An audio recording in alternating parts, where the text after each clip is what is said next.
ఈ నెల 18వ తేదీన సంగారెడ్డిలో Telangana united medical and health employees union రాష్ట్ర 4వ మహాసభలను విజయవంతం చేయాలని సిఐటియు జిల్లా కోశాధికారి భాస్కర్ పిలుపునిచ్చారు.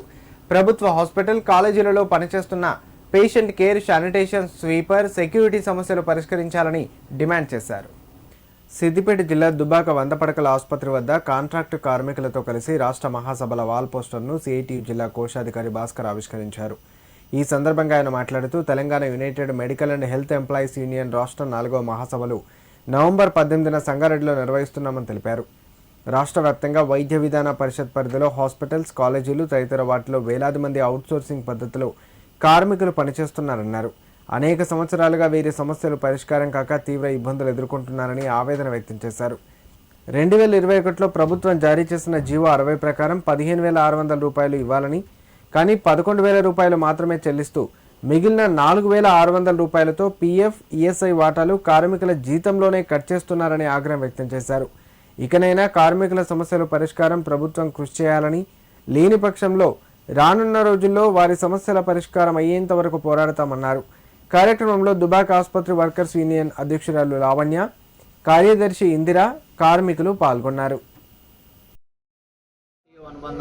Medical and health employees union రాష్ట్ర 4వ మహాసభలు నవంబర్ 18 తారీఖున సంగారెడ్డిలో నిర్వహించబోతా ఉన్నాం.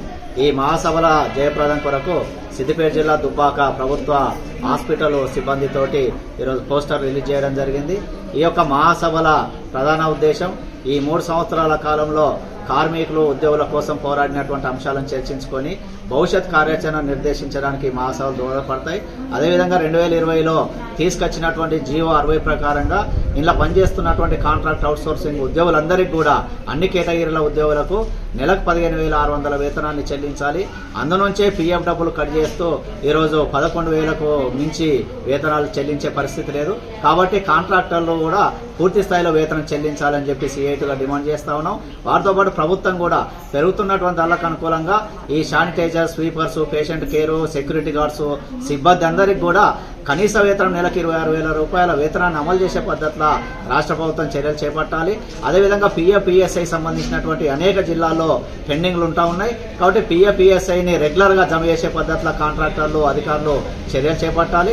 వీటితో పాటు యూనిఫామ్లకు సంబంధించినటువంటి డబ్బులు కూడా వేతనాల నుంచి కొన్ని ప్రాంతాల్లో కట్ చేస్తా ఉన్నారు. దీన్ని వ్యతిరేకిస్తా ఉన్నాం. ప్రభుత్వమే నేరుగా యూనిఫామ్లను కూడా సప్లై చేసి వీళ్ళపైన వేధింపులను తగ్గించాలని చెప్పి కూడా సిఐటిగా డిమాండ్ చేస్తాం.